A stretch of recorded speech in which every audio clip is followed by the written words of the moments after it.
To enable power saving in the Samsung Galaxy A57 5G, first of all you will need to open settings on your device. Next step is to navigate to battery, and then we'll be able to find the battery saving right here.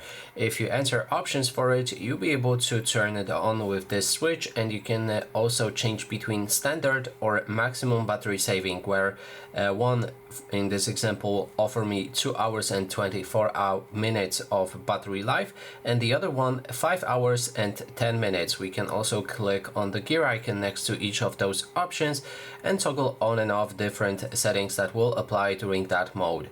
Now the difference between those two is that in maximum you won't be able to access most of the apps on your device. It will apply all of the maximum settings from standard mode, but also will disable most of those apps. So for example, as you can see, I cannot access contacts. We can unpost them if we want. And that is basically everything. Thanks so much for watching.